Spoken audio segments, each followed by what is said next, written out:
ఈ ముఖ్యమైన సమావేశానికి వచ్చిన మీ అందరికీ, వేదిక మీద ఉన్న పెద్దలందరికీ, ఇక్కడికి వచ్చిన మీడియా మిత్రులకి, ఢిల్లీలో మిత్రులందరికీ కూడా నమస్కారము.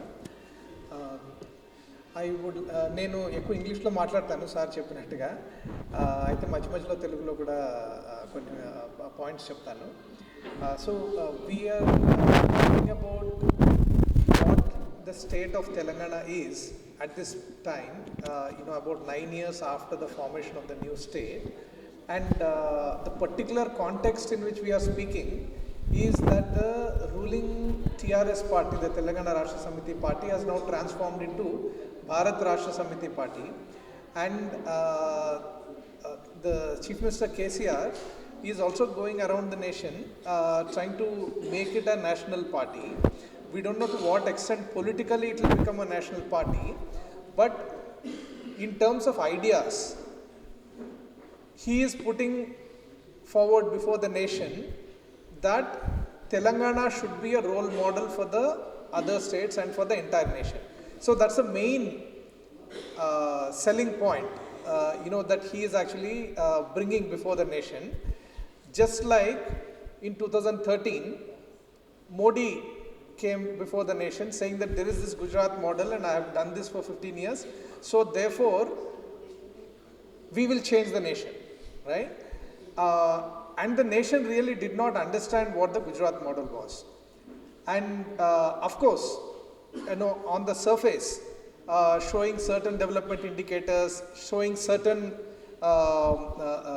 picture before the country, he was able to put forward that there is something really great happening in Gujarat, so why not give a chief minister also a chance to take the model to the entire nation.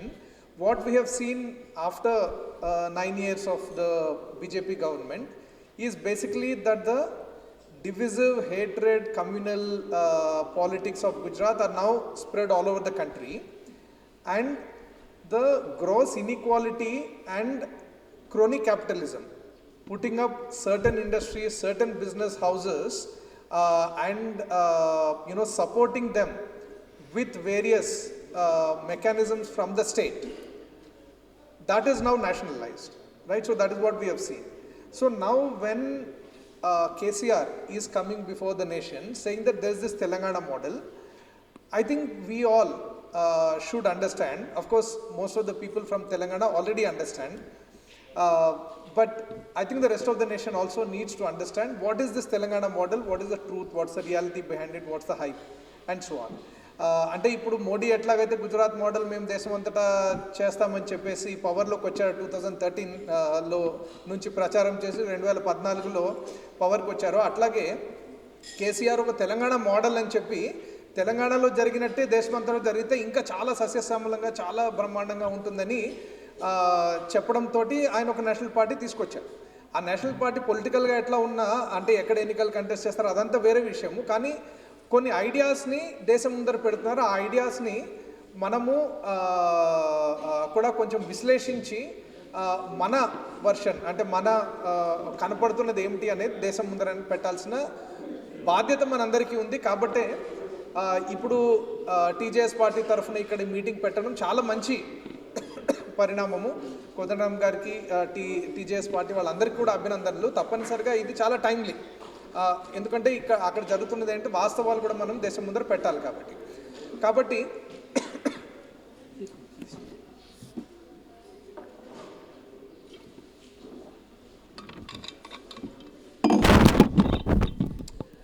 పెద్దలు already మాట్లాడారు various విషయాలు. నేను కేవలం వ్యవసాయం దాని మీదనే focus చేస్తాను.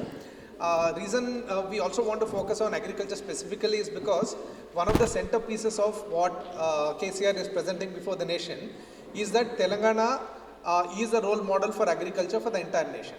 He said that repeatedly in the launch of BRS party as well as the recent meeting that happened in Khammam, where party leaders from various national parties also participated and so on.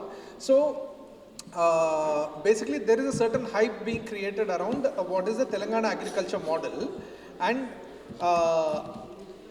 basically what KCR is saying is that he will bring about a complete revolution in agriculture in the country. These are his words.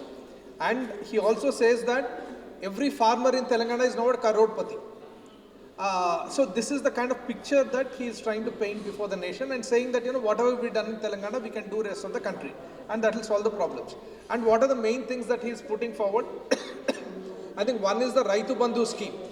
He's saying that this is a unique, never before kind of scheme of cash support to farmers, and that will make the farmers all over the country rich.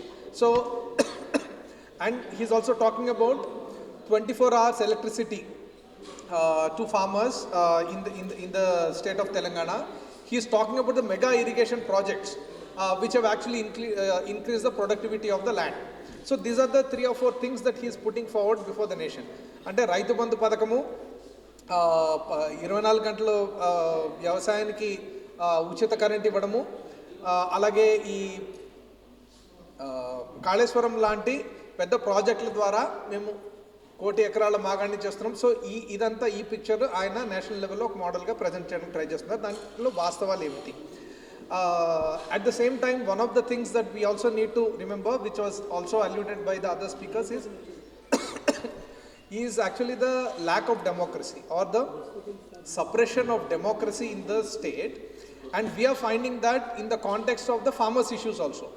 So when we try to bring out issues of farmer suicides, when we try to bring out issues of distress among the farming community, and especially certain sections of the farming community, if the government is sincere in addressing those problems, they should be open for a dialogue, or they should be open for a public debate. Even if it is an adversarial debate, they should be open for a public debate so that whatever gaps are there can be identified and made better. But the attitude of the government is actually that nobody should speak anything about the problems that the farmers are facing, because they want to paint only a certain kind of picture before the nation. So that's something that we have also faced as an organization, Raitu Swaraj Vedika, about the issues that we are raising. So now we need to unpack what is the hype and what is the reality. అంటే చెప్తున్నది ఏంటి, వాళ్ళు hype చేస్తున్నది ఏంటి, దాని వెనకాల ఉన్న వాస్తవాలు ఏమిటి అనేది. ముఖ్యంగా అంటే మామూలుగా ఏదైనా ప్రభుత్వం చేసే దాంట్లో కొంత గ్యాప్స్ ఉంటాయి. వాళ్ళు ఇంత ప్రామిస్ చేస్తారు, ఇంతే చేయగలుగుతారు. సో దాన్ని ప్రజా సంఘాలుగా మనం క్రిటిసైజ్ చేస్తూ ఉంటాం. అది మన ధర్మము.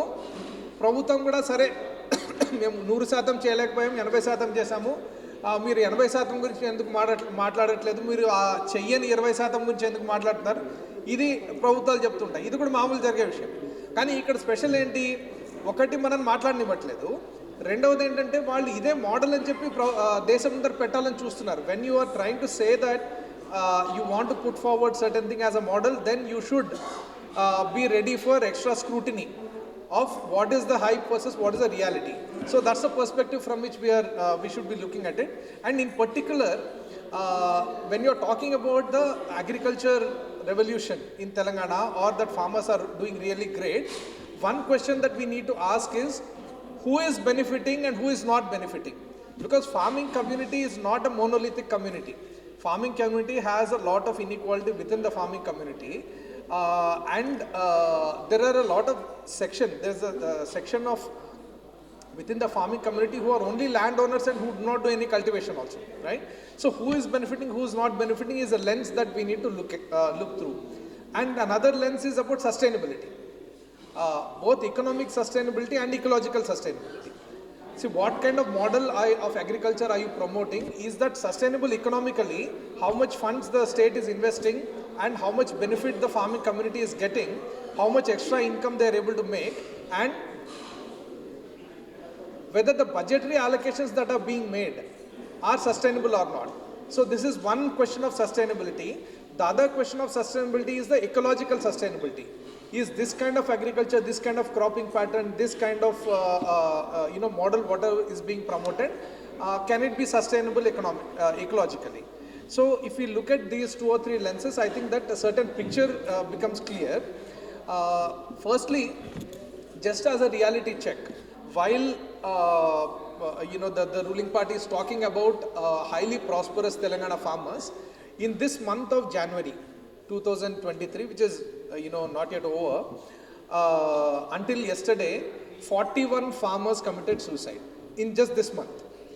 So while some of the ruling party representatives want to paint a picture that there's no farmer suicides at all, we are collecting each and every day whatever farmer suicides are being reported across the state, and we also take a sample of them and go and do field verification. What is it actually that caused the suicide and so on.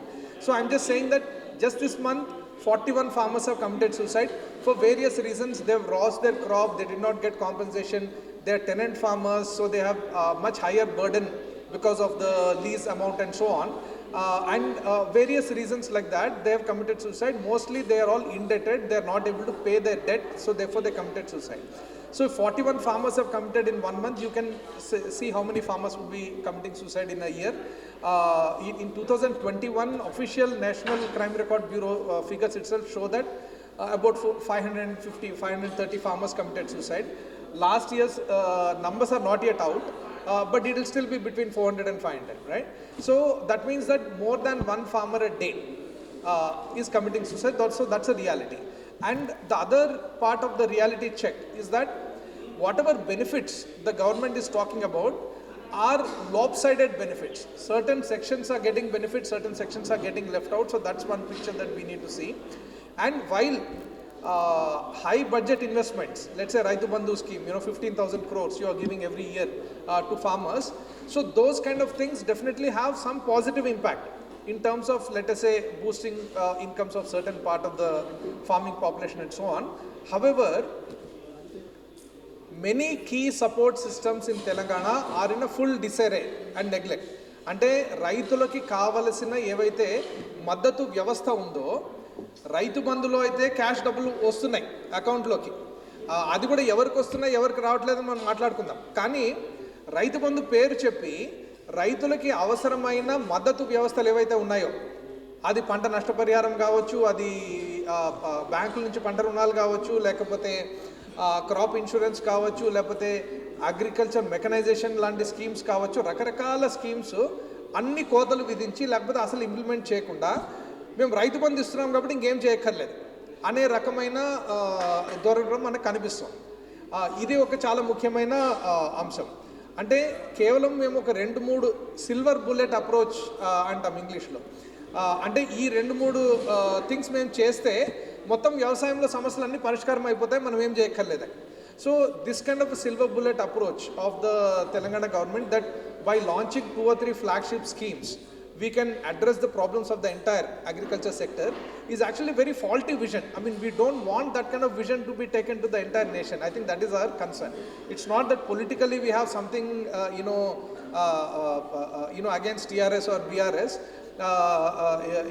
BJP is could be an even bigger threat in Telangana, whatever it is. The political equations are not we are talking about, but what we are talking about is the vision and ideas that are being presented and whether they are flawed. For example, take the Raitu Bandhu scheme. This is the most talked about scheme, all across the country. Wherever I go to speak to people who are working on the agriculture field, including Delhi and national level, everybody is fascinated by the Raitu Bandhu scheme, saying that this is a kind of scheme which can change the face of agriculture. But we need to clearly understand what are its benefits, what are its limitations. Raitu Bandhu provides about 10,000 rupees per acre to every farmer, but this is only payable to landowners. So if you have a patta to the land, then you get the 10,000 rupees. It is given independent of whether you are cultivating the land or whether the land is being cultivated. That means if you have an acre of land which is registered as a agricultural land, but you have constructed a building in it, or there are just stones in that, you are not doing any cultivation, still you get the money. But if the land is not in your name and you are still doing cultivation, you don't get it. So that's the basic feature of the scheme. And there is no, it's a large part of the state's agriculture budget. 15,000 crores approximately is being spent every year. 15,000 కోట్ల రూపాయలు అంటే మామూలుగా ఒక రాష్ట్రం యొక్క వ్యవసాయ budget అనేదే అంతకు ముందర ఒక 5-6 వేల కోట్లు ఉండేది. ఇప్పుడు దానికి ఒక 15,000 కోట్లు యాడ్ చేయడం జరిగింది. సో ఒక రకంగా వ్యవసాయ రంగానికి లేకపోతే రైతుల జేబుల్లో కొంత డబ్బులు వెళ్తున్నాయంటే అది ఓకే. కానీ మొత్తం వ్యవసాయ రంగానికి ఇచ్చే బడ్జెట్లో ఇంత పెద్ద మొత్తాన్ని ఒకటి ఉన్నప్పుడు ఆ స్కీమ్ని మనం చాలా క్లియర్గా నిర్దిష్టంగా అర్థం చేసుకోవాల్సిన అవసరం అయితే ఉంది. ఇప్పుడు రైతు బంధువులో ఉన్న ఇష్యూస్ ఏంటి? There are I think 3 major issues with the Rythu Bandhu scheme which need to be understood. One is that it is supposed to be an investment support scheme. Basically the GO which launched the Raitu Bandhu scheme clearly says that every season farmer invests money to buy seeds, to buy fertilizers, to plow the land and so on. So just before the agriculture season begins, we will give 5,000 rupees per acre. So for 2 seasons we'll give 10,000 rupees per acre so that the farmer doesn't have to go to a private money lender to take loans, so the farmer will not fall into debt.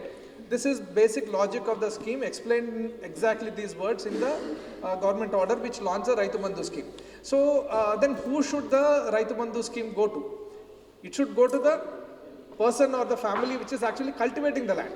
Who is buying the seeds, who is buying the fertilizers, who is plowing the land? They are the ones who actually need the support, because otherwise they have to go to the money lender and get loans. This is what the government says. But then it is actually not giving it to the people who are cultivating. It is only giving it to the patta holders. And our study showed that 35% of the farmers in Telangana are actually tenant farmers who are cultivating leased land. So this is not a small number. See, if there are 5% of the farmers are tenant farmers, then the government can say that, see, we are covering 95%. We find it very difficult to identify this 5%.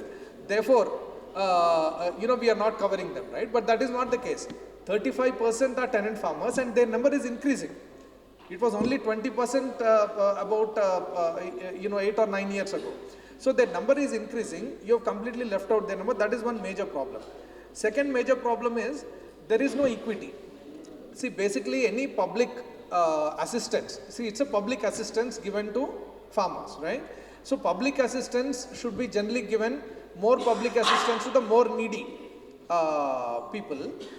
But here, the larger the acreage, the larger the public assistance, right? And there is no limit. So if you have a 50-acre farmer, you get 5 lakh rupees in your account. If you are a 1-acre farmer, you get 10,000 rupees in your account.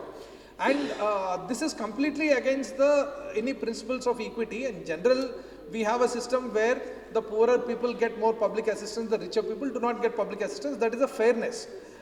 But this is doing the opposite. Okay, for practical purposes, if you say that until a certain extent you can give this kind of support, that may be justifiable because you want to give a boost to agriculture, but there is no upper limit even. So there are 100-acre farmers getting 10 lakh rupees in their account every year without going even close to their field, right? They don't even have to visit their field, right? So that's the second problem. The third problem is that because the Raitu Bandhu scheme is there, other support systems are being weakened, and the government actually is saying that. So these are the 3 issues I think with Raitu Bandhu scheme. I have some numbers like land holding size, for example, right? What the government says, like just yesterday one of the major leaders of the government basically said in a press conference that 91% of the farmers in Telangana are small and marginal farmers. So Raitu Bandhu is going only to small and marginal farmers. But actually that hides the picture of what is the land ownership. So if you look at the socio-economic survey, I mean, I'm taking all official figures of the Telangana government. There is actually 88% of the farmers, 88.2% of farmers are small and marginal farmers. అంటే 88% మంది 5 ఎకరాల కంటే తక్కువ భూమి ఉన్నవాళ్ళు, అంటే చిన్న సన్నకారు రైతులు 88% మంది. కానీ వాళ్ళ చేతిలో ఉన్న భూమి ఎంత అని చూస్తే కేవలం 61% మాత్రమే. అంటే 38-39% భూమి 5 ఎకరాల కంటే పైన ఉన్న వాళ్ళ చేతిలోనే ఉంది. సో ఇప్పుడు మీరు డబ్బులు ఇచ్చేటప్పుడు 5 ఎకరాల కంటే పైన ఉన్న వాళ్ళకి 5,600 కోట్ల రూపాయలు వెళ్తుంది. అంటే ఈ 15,000 కోట్లలో 5,600 కోట్ల రూపాయలు 5 ఎకరాల పైన ఉన్న రైతులకు వెళ్తారు. అంటే మధ్యతరగతి రైతులు కానీ పెద్ద రైతులు కానీ. చిన్న సన్నకారు రైతులకి ఎంత వెళ్తుంది? ఆ మిగిలిన అమౌంట్ ఏదైతే 60% మాత్రం చిన్న సన్నకారు రైతులకు వెళ్తుంది. కాబట్టి ఆయన 90% అనేది చెప్తున్నారో అది చాలా మిస్లీడింగ్ ఫిగర్. అట్లాగే 10 ఎకరాల పైన ఉన్న రైతులు చాలా తక్కువ మంది ఉంటారని మనం అనుకుంటాం. రైతులుగా వాళ్ళు తక్కువ మందే, అంటే 2% మంది మాత్రమే 10 ఎకరాల కంటే పైన ఉంది. కానీ వాళ్ళ చేతిలో ఎంత భూమి ఉంది? 12% భూమి ఉంది. 12% భూమి అంటే వాళ్ళకి 2,000 కోట్ల రూపాయలు రైతు బంధు సాయం వాళ్ళకి వెళ్తుంది. 2,000 కోట్ల రూపాయలు అనేది మన రాష్ట్ర బడ్జెట్లో చిన్న అమౌంట్ కాదు. కాబట్టి అంటే ఈ రైతు బంధు పథకంలో ఉన్న డిస్టార్షన్ అనేది మనకి కనిపిస్తుంది. అలాగే కౌలు రైతుల విషయానికి వస్తే ఈ మధ్యన మేము ఒక స్టడీ చేసాం, అసలు కౌలు రైతులు ఎంతమంది ఉన్నారని. అంటే మన రాష్ట్ర ముఖ్యమంత్రి కౌలు రైతుల విషయం చెప్పినప్పుడల్లా, అంటే మేము 5 సంవత్సరాలుగా కూడా ఇష్యూ రైజ్ చేస్తున్నాము, కౌలు రైతుల విషయం చెప్పినప్పుడల్లా మన రాష్ట్రంలో కౌలు రైతులు లేరంటారు ఒకటి. తర్వాత లేదు ఉన్నారు అని మనం కొన్ని నెంబర్లు చూపించినప్పుడు వాళ్ళని మనం అసలు ఐడెంటిఫై చేయలేము. ఎట్లా పట్టుకుంటాం? ప్రభుత్వానికి బాధ్యత కాదు అది, అది భూ యజమానికి కౌలు రైతుకి మధ్యన ఉన్న విషయం. కాబట్టి మేమైతే భూ యజమానులు, మాకు రైతులు. అంటే ఆయన ఏమంటారు? అసలుదారులు, భూ యజమానులు. అంటే పట్టా ఎవరి పేరు ముందో వాళ్ళు అసలుదారులు అంటారు, మిగిలిన వాళ్ళనేమో కౌలుదారులు. అంటే వాస్తవంగా సాగు చేసే వాళ్ళు ఎవరైతే లీజ్ తీసుకుంటారో వాళ్ళు కౌలుదారులు అంటారు. అసలుదారుల కోసమే మా ప్రభుత్వం పనిచేస్తుంది, కౌలుదారుల కోసం మా ప్రభుత్వం పనిచేయదు. అది ఆ అసలుదారికి కౌలుదారికి మధ్య ఉన్న విషయం. నేను అసలుదారికి డబ్బులు ఇస్తాను, ఆయన కౌలుదారికి ఇస్తాడు, లేకపోతే లేదు. ఇది ఆయన అసెంబ్లీ సాక్షిగా బహిరంగ సభల్లోనూ ఎలక్షన్ మీటింగ్లో కూడా చెప్పిన విషయం. గుర్తించారు అంటే గుర్తించడం మా పనే కాదు అంటున్నా. అంటే what he has said is that అదే ఇప్పుడు ఎవరు సాగు చేస్తున్నారు అనే కాలం ఏదైతే రెవెన్యూ రికార్డ్స్లో ఉంటుందో దాన్ని కూడా తీసేశారు, ఆ సవరణ కూడా తీసుకొచ్చారు బిల్లో.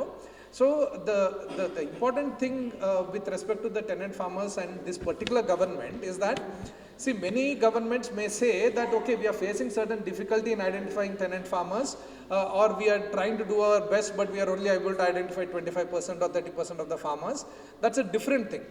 But the CM has basically said that tenant farmers are not our business. See, the government has no business trying to identify tenant farmers or trying to give any benefit to them, because that's a private arrangement between the landowner and the tenant farmer. We only recognize landowners as the farmers, whether they do cultivation or not. So all our benefits will flow to the landowners, and then whether they give something to the tenant or not is their business, not our business. So this is again the stand of the Telangana CM KCR, and which goes against not only principles of justice but existing laws within the state.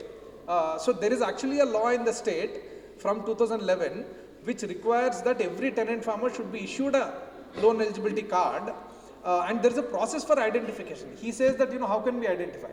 There is a laid down process, there are rules. I mean there is a process that the state government is supposed to conduct from the February to May of every season, every year, to seeking applications from tenant farmers, and then when they give the application, the local revenue officials are supposed to scrutinize in a Gram Sabha and issue the card. So there is a process. So he says that there is, he doesn't know how to identify, right? So he's going against the existing laws when he says this. So what did our study find? So what we wanted to do was that let us try to find out ourselves how many tenant farmers actually exist. So we actually surveyed, did a door-to-door survey in 34 villages, 34 Gram Panchayats in 20 districts across Telangana. So it's a wide coverage. We interviewed about 7,700 farmers. We found that 2,700 of them are tenant farmers, which means that 35% are actually tenant farmers. 35.6% are tenant farmers. So it's not a small number. If you project that to the entire state, it will actually be 22 lakh tenant farmers in the entire state of Telangana. And these tenant farmers are being excluded from all the schemes, at least for the leased land. See, if they have 1 acre of land of their own, they will get Raitu Bandhu for that 1 acre, right? Or they may get some crop loan for that 1 acre. But what we are finding is that even a 1 acre or 2 acre farmer is leasing in another 4 or 5 acres. We found that average leased land is 5 acres. So on an average they are leasing in 5 acres of land. అంటే 5 ఎకరాలు వాళ్ళు కౌలుకు తీసుకుంటారు. ఆ 5 ఎకరాలకు సంబంధించి వాళ్ళకి ప్రభుత్వం నుంచి ఎట్లాంటి మద్దతు రావట్లేదు, రైతు బంధు రావట్లేదు, పంట లోన్ రావట్లేదు, పంట నష్టపరిహారం రావట్లేదు, ఇన్సూరెన్స్ రావట్లేదు, ఏమీ రావట్లేదు. కానీ అదే వాళ్ళ ముఖ్యమైన ఆధారం. ఎందుకంటే వాళ్ళ దగ్గర ఉన్న సొంత భూమి 1 ఎకరం 2 ఎకరం ఉండొచ్చు, వాళ్ళలో కూడా 20% మంది అస్సలు భూమి లేని వాళ్ళు. సో ఇది మనకు కనిపించిన పరిస్థితి. వీళ్ళకి ఎటువంటి ప్రభుత్వ మద్దతు కూడా లభించట్లేదు. Because they are not getting any, they are being excluded from all support systems. Therefore 75% or 80% of the farmer suicides in Telangana are by tenant farmers. కౌలు రైతులు అంటే రైతు ఆత్మహత్యలలో రైతులలో వీళ్ళు 35% ఉండొచ్చు, కానీ ఆత్మహత్య చేసుకుంటున్న వాళ్ళు 80% కౌలు రైతులు. ఎందుకంటే వాళ్ళే అందరికంటే దుస్థితిలో ఉన్నారు. అంటే ఇక్కడ కనిపిస్తున్నది ఏంటి బేసిక్లీ, అంటే ఈ తెలంగాణ మోడల్ అని చెప్తున్న దాంట్లో ఎవరైతే దుస్థితిలో ఉన్నారో వాళ్ళని మేము పూర్తిగా పక్కన పెట్టేస్తాం. ఇతరులకు మాత్రమే మేము మా డబ్బులు కానీ ఏదైనా బడ్జెట్ అలొకేషన్ అందిస్తాం. అదే కదా ఆయన చెప్తున్న అర్థము. సో ఇది స్పష్టంగా అర్థం చేసుకోవాలి. సో ఇప్పుడు వాళ్ళు అంటే వాళ్ళకి ఈ ప్రభుత్వ పథకాలు లభించడమే కాకుండా ఇప్పుడు కొత్తగా ఏంటంటే వాళ్ళు పంటను అమ్ముకోవడానికి వెళ్ళినప్పుడు వాళ్ళకి ఆ ధర కూడా రావట్లే. ఎందుకు?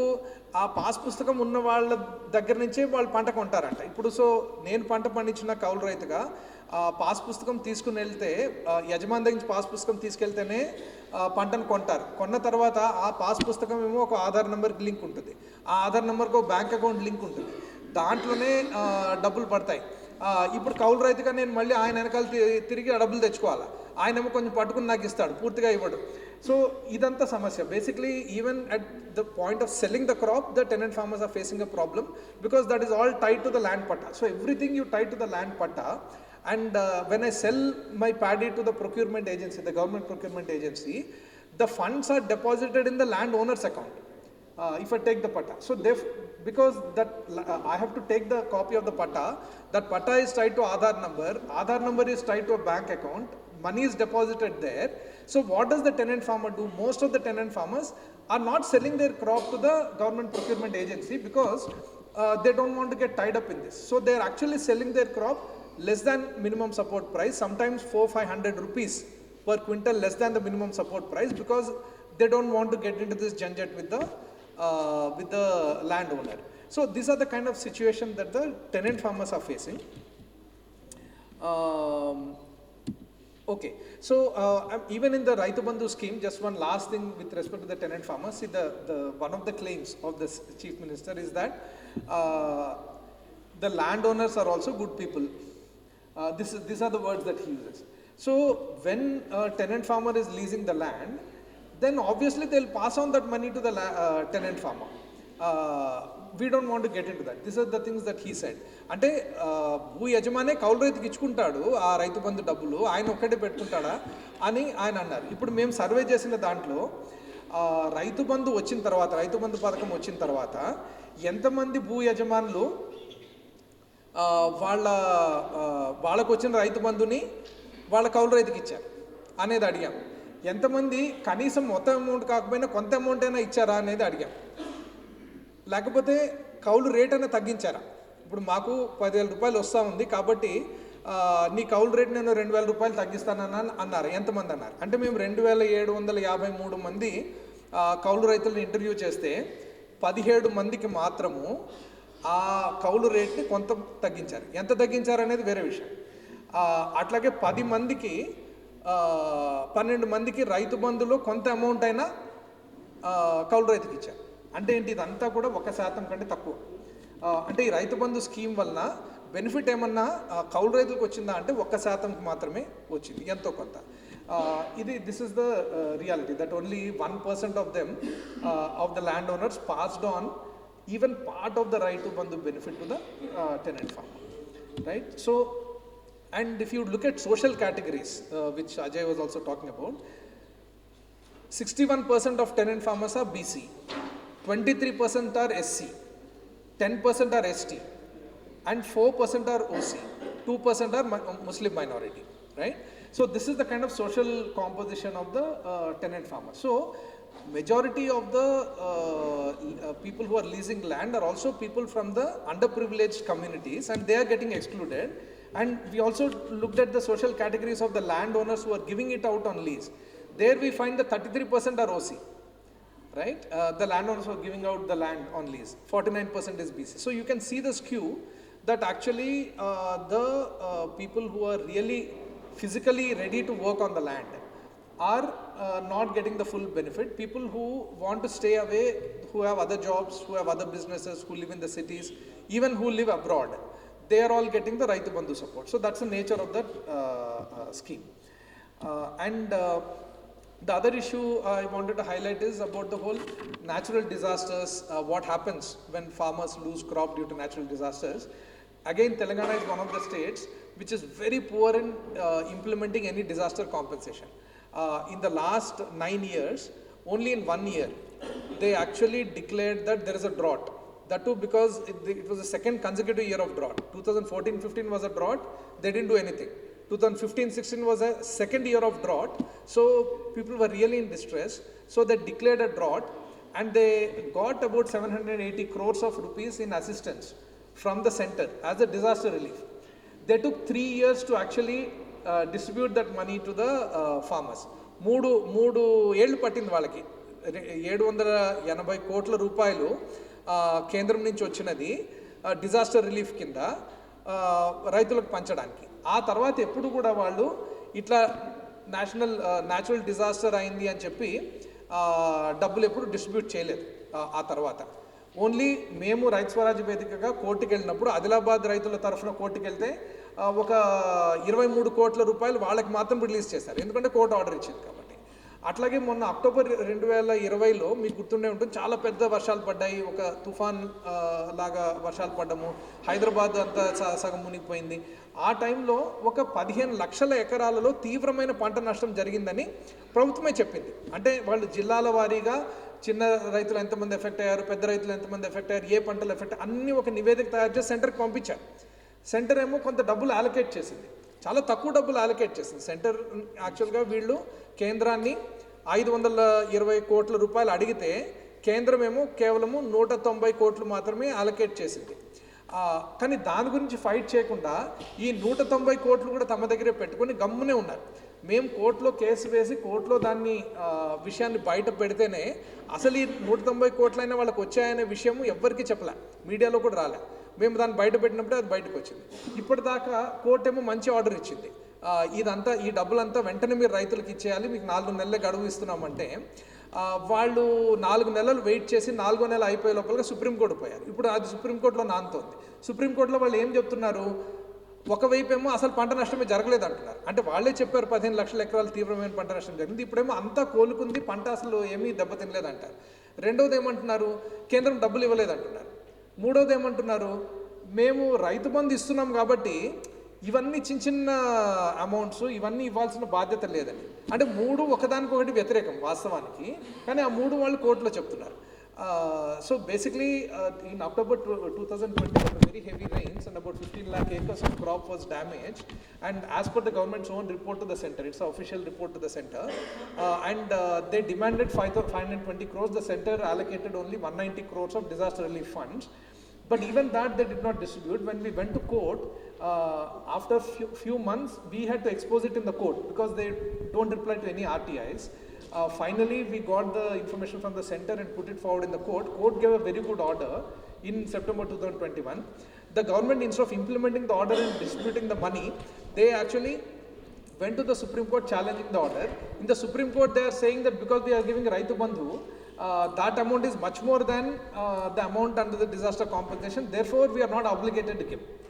And they are also saying that actually crop did not get damaged. So they are saying various things which are self-contradictory, but ultimately they don't want to implement any disaster compensation. And second thing is that it's the only state which doesn't have any crop insurance scheme for the last 3 years, from 2020, 3.5 years, 2020 Kharif onwards. It's the only state in the country which doesn't have any crop insurance scheme. So basically by saying that we are doing these 2-3 flagship schemes, so therefore we don't have to do anything else for the farmers in terms of support systems. I think that's a major flaw, because basically for farmers to sustain, especially for the small and marginal farmers, 4 or 5 important support systems need to be in place. Crop loans at low interest should be available to everybody, including tenant farmers. Disaster compensation whenever, a robust crop insurance scheme, and a robust marketing system where they can get a better price for their produce. All these things need to be in place, and they cannot be replaced by a Raitu Bandhu or a cash transfer scheme. Cash transfer scheme needs to be in addition to these. So these are the kind of issues that the farmers are facing. I'll just finish with 2 more points. So ఇవి ముఖ్యమైన సమస్యలు. ఇంకా చాలా విషయాల మీద లోతుగా వెళ్తే మనం అర్థం చేసుకోవాల్సింది ఉంది. అయితే టైం తక్కువగా ఉంది కాబట్టి నేను మరీ డీటెయిల్లోకి వెళ్ళట్లేదు. చాలా ముఖ్యమైన సమస్య ఏంటంటే పంట రుణాల సమస్య. పంట రుణాలకు సంబంధించి మొత్తము మన రాష్ట్రంలో పంట రుణాలు, బ్యాంకు నుంచి పంట రుణాలు వచ్చే వ్యవస్థ పూర్తిగా అస్తవ్యస్తంగా అయిపోయింది. ఎందుకు అస్తవ్యస్తంగా అయిపోయింది? ఎందుకంటే ఒక రుణమాఫీ అని ప్రకటించి 2014లో ఆ రుణమాఫీని ఒకే విడతలో అమలు చేయకుండా 4 విడతల్లో అమలు చేశారు. 4 విడతల్లో అమలు చేసిన దాంట్లో ఏమైందంటే ప్రతి విడతలో కూడా వాళ్ళు బ్యాంకుకి రిలీజ్ చేయాల్సిన డబ్బులు ఏవైతే ఉంటాయో అవి వాళ్ళు ఆగస్టు నెల కానీ వాళ్ళు రిలీజ్ చేయట్లేదు. కాబట్టి జూన్, జూలై, ఆగస్టులో అసలు పంట రుణాలు బ్యాంకులు ఇవ్వట్లే. అంటే ఆ రుణమాఫీ వస్తుందేమో అన్న ఆశతోటి రైతులు వాళ్ళ బ్యాంకులో రుణాలు పెట్టుకుని ఉన్నారు. కానీ ప్రతి సంవత్సరము మళ్ళీ ప్రైవేట్ రుణాలే అధిక వడ్డీలు తీసుకోవాల్సి వచ్చింది. ఇప్పుడు 4 సంవత్సరాల్లో మీరు ఆ రుణమాఫీ చేశారు. నిజంగానే ఆ రుణమాఫీ కనుక మంచిగా అయి ఉంటే మళ్ళీ మీరు 5వ సంవత్సరంలో మళ్ళీ రుణమాఫీ ప్రకటించాల్సిన అవసరం ఉండకూడదు. ఇప్పుడు రుణమాఫీ ప్రకటిస్తే పాత రుణాలు అన్నీ మాఫీ అయిపోయిన తర్వాత మళ్ళీ రైతులు అప్పులో పడకుండా మీరు పాలసీ చేయాలా? అట్లాంటిది ఏం చేయలేదు. కాబట్టి మళ్ళీ 2018లో ఎన్నికలు వచ్చారు, మళ్ళీ రుణమాఫీ ప్రకటించారు. సో అక్కడే మనకు తెలిసిపోతుంది మొదటి రుణమాఫీ ఫెయిల్ అయిందని. ఇప్పుడు 2వ రుణమాఫీలో ఏమైంది? 2వ రుణమాఫీలో వాళ్ళు మళ్ళీ విడతలుగా చేస్తున్నారు. మొదటి విడత మాత్రమే పూర్తిగా అమలైంది. అది కూడా ఏంటి, 25,000 కంటే తక్కువ అప్పులున్న వాళ్ళకి 408 కోట్లు మాత్రం రిలీజ్ చేశారు. మొత్తం రుణమాఫీలో the entire loan waiver that was announced in 2018 elections, as per the official figures from the banks, about 47 lakh farmers are supposed to get benefit from that. And the total amount comes to 21,000 crores, 20,857 crores. Out of the 21,000 crores, only the first installment has been first phase has been fully implemented, which is only 408 crores. Second phase is half implemented. Second phase is basically 25,000 to 50,000 rupees loan. They only implemented half of that, like 25,000 to 37,000, and that came to 763 crores. అంటే 21,000 కోట్లలో ఇప్పటిదాకా ఒక 1,100 కోట్లు మాత్రమే release అయింది. ఇప్పుడు already 4వ సంవత్సరం వచ్చాము, ఇప్పుడు ఎలక్షన్ ఇయర్కి వచ్చేసాం, ఇప్పుడు 5వ సంవత్సరంలోకి వచ్చేసాం. సో దీనివల్ల ఏమైందంటే మళ్ళీ సేమ్ థింగ్ రిపీట్ అయింది. అంటే ఫ్రెష్ పంట రుణాలు రైతులకు రాకపోవడము, బ్యాంకులేమో ఇట్లా ప్రతిసారి రుణమాఫీ చేస్తూ ఉండి బకాయిలు పెట్టేస్తూ ఉంటే మేము హ్యాండిల్ చేయలేమని చెప్పేసి బ్యాంకులు దండం పెట్టేస్తున్నాయి క్రాప్ లోన్స్ ఇవ్వడానికి. So the banks are refusing to give crop loans, and also farmers' accounts are becoming NPAs. For the first time, small and marginal farmers' accounts are becoming NPAs. So I have numbers for all that. How many NPA accounts? About 1.1 lakh small and marginal farmers' accounts have become NPAs in this period, and fresh loans have become very small, while 63 lakh farmers are getting Raitu Bandhu. So that is the official number for how many farmers are there. Only 15 lakh farmers got crop loans in this Kharif season. In the 2023-22 Kharif, only 15.84 lakh farmers got crop loans out of 63 lakh. So only 25%. Even the banks have reduced their target. See, the bank's target for loans itself is actually only 55 lakh acres. So totally the government claims that there are 1.5 crore acres. అంటే 1,50,00,000 ఎకరాలు పంట సాగు అవుతోందని ప్రభుత్వం చెప్తా ఉంది. కానీ బ్యాంకులు టార్గెట్గా పెట్టుకునేదే 50,00,000 ఎకరాలకి. అంటే ఒక 67,000 కోట్లు మేము రుణాలుగా ఇస్తామని టార్గెట్ పెట్టుకున్నారు. అంటే ఓన్లీ 1/3, మూడో వంతు మాత్రమే మేము ఇస్తామని టార్గెట్ పెట్టుకున్నారు. దాంట్లో కూడా వాళ్ళు ఓన్లీ 23,000 కోట్లు ఇచ్చారు. అంటే అతి తక్కువ, ఒక 10% మందికి మాత్రమే రుణాలు వస్తున్నాయి. రావాల్సిన రుణాల్లో 10% మాత్రమే రైతులకు అందుతున్నాయి. సో ఈ రకంగా ఏంటంటే మళ్ళీ ప్రైవేట్ వడ్డీ దానికి వెళ్ళిపోవాల్సి వస్తుంది. అట్లాగే భూ సమస్యలు, అంటే వాళ్ళు ఎంతైతే 1,50,00,000 ఎకరాలు సాగు అవుతుందని చెప్తున్నారో దాంట్లో అసలు ఒక 20-30 లక్షల ఎకరాలు పూర్తి బోగస్ నంబర్స్ అనేది మనకు కనిపిస్తుంది భూమి వివరాల్లోకి లోతుగా వెళ్తే. అట్లాగే ఈ భూ రికార్డుల ప్రక్షాళన పేరుతోటి ఏదైతే మొత్తం ఒక కొత్త పాస్బుక్లు ఇచ్చే దాంట్లో లక్షలాది మంది చిన్న సన్నకారు రైతులకి వాళ్ళ చేతిలో ఉందనుకున్న భూమి వేరే భూ యజమానుల చేతిలోకి వెళ్ళిపోయింది. ఆ భూ యజమానులు ఎవరు? ఎప్పుడో 40 సంవత్సరాల క్రితం ఆ గ్రామాల్లో ఉన్న వాళ్ళకి సడన్గా వాళ్ళు ఎప్పుడో సిటీలకు వెళ్ళిపోయారు, వాళ్ళకి అసలు భూమి ఉందనే వాళ్ళకి తెలియదు. సడన్గా వాళ్ళకి పాస్బుక్లు పంపించి మీరు వచ్చి రైతు బంధు కలెక్ట్ చేసుకోండి అంటే అప్పుడు వాళ్ళు వచ్చి కలెక్ట్ చేసుకోవడం మొదలుపెట్టారు. అక్కడ సాగు చేస్తున్న వాళ్ళ చేతిలోంచి వెళ్ళిపోయాయి. సాదా పరిణామాల కేసులు కూడా ఒక 10 లక్షల దాకా ఉంటే దాంట్లో ఏదో 1 లక్ష ఎంతో వాళ్ళు రిజాల్వ్ చేస్తారు, కానీ మిగిలిన మంది రిజాల్వ్ కాలే. So this land records has become a big issue. Now with the Dharani portal, all these discrepancies in the land records have now become institutionalized. So it's now much more difficult to actually resolve them. So this is another major issue. And we already talked about the whole Kaleshwaram project, and Professor Narasimha Reddy also spoke about how that kind of a project is misconceived and how the benefits which are promised, despite 1.2 lakh crores, 1.2 lakh crores has already been spent on that Kaleshwaram project. And I have numbers for how much irrigation has actually been provided through the lift irrigation.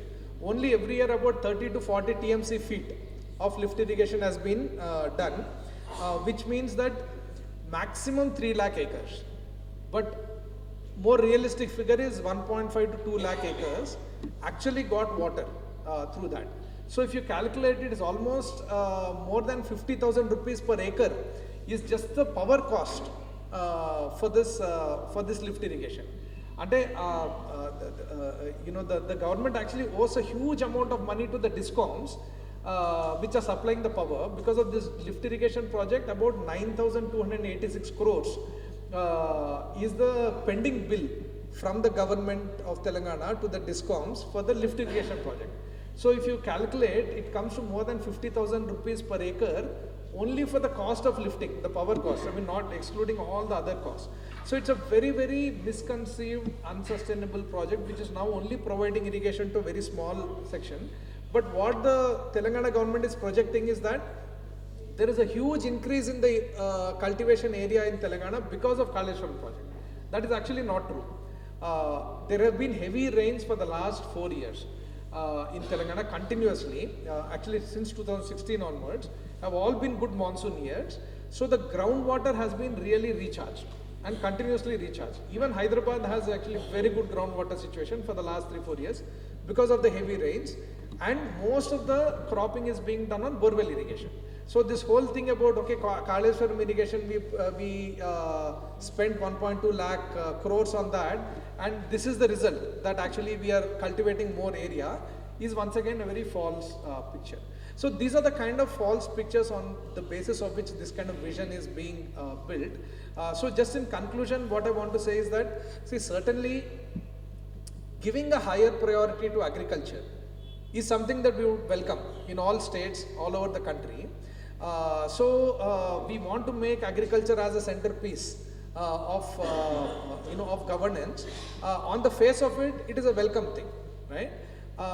But how do you go about doing that is the issue, and the way that the Telangana government has gone about doing that in Telangana is not really sustainable either economically or ecologically. I haven't even started talking about the cropping pattern. Now the cropping pattern is completely dominated by just paddy and cotton. They cover about 90% of the entire cropping area in Kharif season is only paddy and cotton. That's the kind of model which actually is not going to be sustainable. We need to realize these kind of flaws which are there, and